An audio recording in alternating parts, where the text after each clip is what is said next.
ఏమంటారు సార్, ఇప్పుడు హైదరాబాద్ 3 కార్పొరేషన్లని, గ్రేటర్ హైదరాబాద్ ఒకటి, మల్కాజ్గిరి ఒకటి, సైబరాబాద్ 3 కార్పొరేషన్లు అంటారు. ఇంత హుటాహుటిన కార్పొరేషన్ డివైడ్ చేసేసి కార్పొరేషన్ కమిషనర్ని ఏర్పాటు చేసేసి దాన్ని డివైడ్ చేసి దానికి మళ్ళీ జేఎస్ రంజన్ గారిని కూర్చోబెట్టి పై స్థాయిలో మొత్తం ఇదంతా కూడా మీకు ఏమనిపిస్తుంది సార్? అంటే ఇమీడియట్ గా చేయడం, ఇప్పుడు ఏదో పని చేయాలి, నేనేదో పని చేశానని కనపడాలి. ఇప్పుడు రోజు చెప్పుకోవడానికి ఉండాలి 420 హామీలు అంటే అసలు అదే పేరు పెట్టుకున్నారా లేకపోతే నిజంగా హామీలోనే 420 హామీలు అని ప్రచారం చేసుకున్నారు. 6 గ్యారంటీలు అయిపోయినాయి. కేసీఆర్ గారి టైంలోనే 11 జిల్లాలు 33 జిల్లాలు చేశామని చెప్పుకున్నారు వాళ్ళు. ఆ జిల్లా కలెక్టర్ ఉన్న కలెక్టర్లకే పని లేకపోతే కొత్త కలెక్టర్లు పెట్టుకున్నారు. ఆయన పెట్టుకుని ప్రతి చోట హెలిప్యాడ్లు, ఆ కలెక్టరేట్లు, ఈ డబ్బులన్నీ విపరీతంగా ఖర్చు పెట్టారు. పోలీస్ కమిషనరేట్లు, ఆ కమిషనరేట్లు ఆ ఎస్పీలు డిఎస్పీలకి అర్థం కానటువంటి కమిషనరేట్లు తీసుకొచ్చారు. ఎస్పీ ఉంటాడు, కమిషనర్ ఉంటాడు, డిఎస్పీ ఉంటాడు, ఏసీపీ ఉంటాడు. ఎవరి పరిధి మనకు తెలియదు. లా అండ్ ఆర్డర్ ఏమో చాలా ఎంత బాగుందనేది అందరు చూస్తూనే ఉన్నాం కదా రోజు. ఈ పరిస్థితుల్లో మరి ఇప్పుడు 3 కమిషనరేట్లు చేసి వాటిల్లో కమిషనరేట్ల వల్ల ప్రజలకి భారమా లేకపోతే ప్రజలకి లాభమా అనేది అది పెట్టిన తెలియదు. దానివల్ల అసెస్మెంట్ చేశారా? ప్రజాభిప్రాయం తీసుకున్నారా? కనీసం కార్పొరేట్ల అభిప్రాయం తీసుకున్నారనుకో ఆగారా? చేసేసారు. చేసిన తర్వాత ఎలక్షన్ జరుగుతుంది, 3 మేయర్లు వస్తారు. 3 మేయర్లు వచ్చిన తర్వాత నామకే వస్తే మేయర్లు ఆడ కార్పొరేటర్లు అనేవాళ్ళు ఇక వాళ్ళు చేసే పని మనకు తెలుసు కదా. కార్పొరేటర్ ఏం చేస్తాడు? ఆ ఏరియాని మొత్తం శాసిస్తాడు.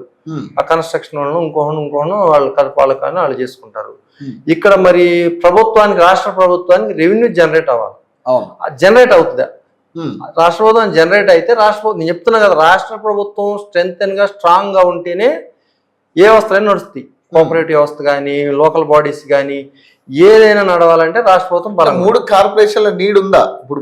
లేదు, తెలంగాణ 3 కార్పొరేషన్లు ఇమీడియట్ గా అసలు ఇప్పుడు నేను చెప్తే ఈ పరిస్థితుల్లో ఎలక్షన్ ఖర్చు కూడా గిట్టుబాటు కావట్లా.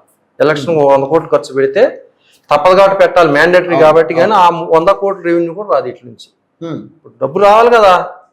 లాభ నష్టాలు చూడకపోతే ప్రభుత్వం కూడా నడవదు కదా. అప్పుల పాలు అవుతున్నాం అంటున్నారంటే మరి లాభ నష్టాలు చూడకుండా చేసి పిచ్చిపోలే కదా.